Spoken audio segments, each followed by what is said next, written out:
Alors, vous avez commencé à regarder un peu son Bah programme, oui, la exactement. campagne. Mais j'imagine surtout que vous allez lui parler du dernier sondage ELAB publié hier soir avec un match à 4 qui se dessine. 4 candidats dans un mouchoir de poche entre 2 et 3%. Anne Hidalgo, Fabien Roussel, Nicolas Dupont-Aignan et Jean Lassalle. Tous réunis. Mais si vous lui parlez des sondages, Apolline, attention, vous savez ce qu'elle va vous répondre.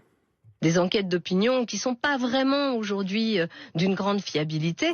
Des sondages qu'il faut prendre avec beaucoup de prudence. Il y a un petit problème de sondage, il y a un petit problème d'échantillon. Et donc, je vais vous le dire très clairement, les sondages, je m'en fiche. Elle s'en fiche des sondages. Bien sûr. Pourtant, il y a 3 semaines à peine, sur quel argument basait-elle sa proposition d'une primaire ?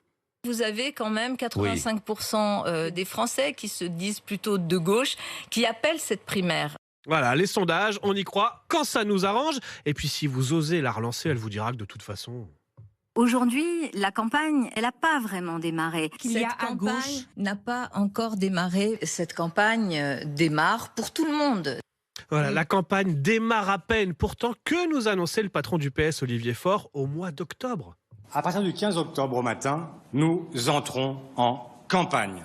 Tenez-vous prêts, le 14, tout commence. Le 14 octobre, nous rentrerons en campagne et vous verrez, ça va déménager. Ça va faire boum. Vous verrez, ça va déménager. Bon, on a vu depuis le mois d'octobre. Ça déménage. Bon, à défaut de commenter les sondages, vous aurez peut-être le droit à des confidences personnelles. Bah oui, cette semaine, Anne Hidalgo a réussi à placer la profession de ses parents à chaque prise de parole.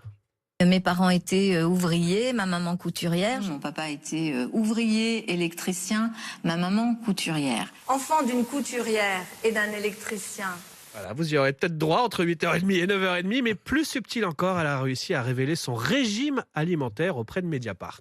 Personnellement, je suis flexi-végétarienne. Alors ça, c'est la première fois que je l'entends. Je connaissais végétarienne, flexitarienne, mais alors flexi-végétarienne, c'est Anne Hidalgo qui l'a inventé. On aura peut-être les précisions. C'est peut-être tout à selon l'heure. Ce qui est sûr, interlocuteur. c'est que c'est pas elle qui cuisine. Elle nous l'a déjà dit aussi. Oui, on sait aussi Si qu'elle on se cuisine rappelle peu. d'une de vos chroniques, Oui. Et Vous pas avez très vu bonne comme cuisine. Emmanuel est précis Fidèle. et comme il suit.